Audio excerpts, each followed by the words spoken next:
Hello, welcome to another episode of Table Talk, How to Play. In this case, Hive. Pocket size. Hive is a 2-player game, and on the box it says 9 and up.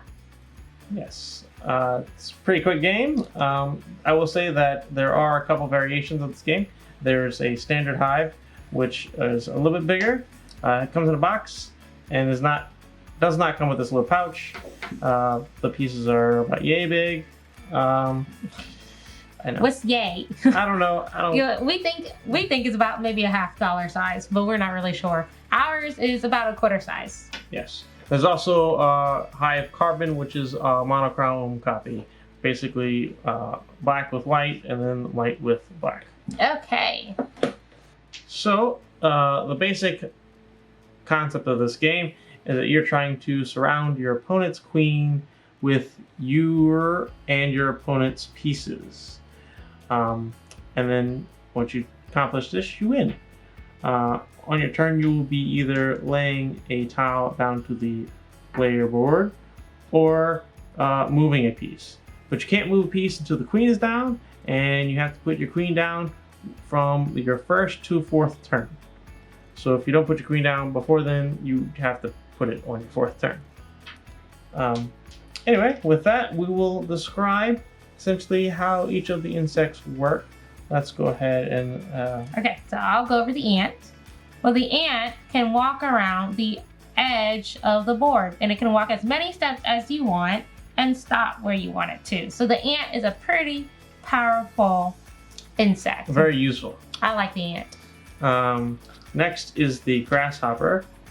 Once it has been played, the way it moves is it jumps in a straight line in any direction and then essentially goes into the first gap or hole that it comes across.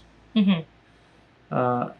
Would you like to describe next? Okay, so the spider moves exactly 3 spaces around the edge. So the spider can go 1, 2, and 3 and stop there, or it can go in the other direction, but only 3 spaces. Has to be 3 spaces.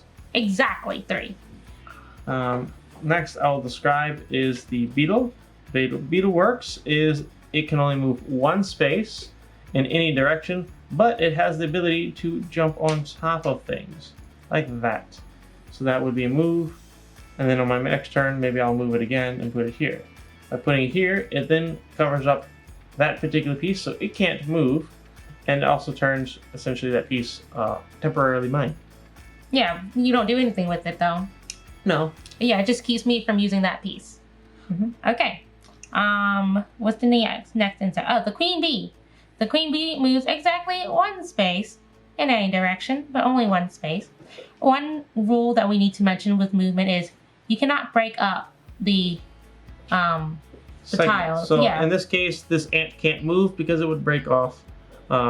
So that would happen, and it can't be 2 segments. Like that. So yeah, so the ant can't move. Another way that essentially very much like the beetle prevents place. Yeah, so now if with this placement here, the queen bee can't move. Yes. Yes. Anyway, so that's it for the basic game. If you happen to have the expansion, which is the ladybug and mosquito, we'll go ahead and explain those now. So the ladybug moves 3 spaces, but the way the ladybug moves is it will climb up, move 2 spaces, 1, 2, and then climb down, and that will be the 3rd space. So it's a pretty neat movement. It does have to end its turn level with everything else. Yes. Unlike the beetle. And last but not least is the mosquito. The mosquito is unique in the sense that it can essentially copy anything that is nearby.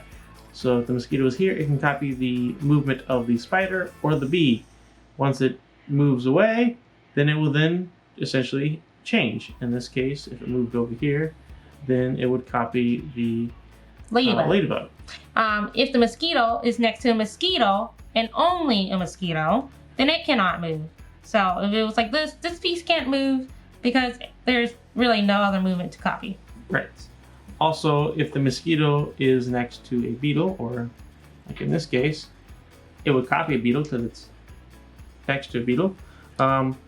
It can crawl on top just like the beetle, except it remains to be a beetle until it comes off of the stack. Yeah. So that is all the movements of the insects. Yes. That's how you play Hive. In this case, Pocket. Please. Thanks for watching. Please like and subscribe. We'll catch you in See you in the next video. Bye bye for now.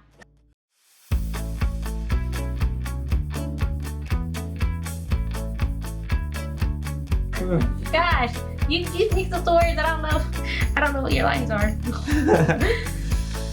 Inconsistencies.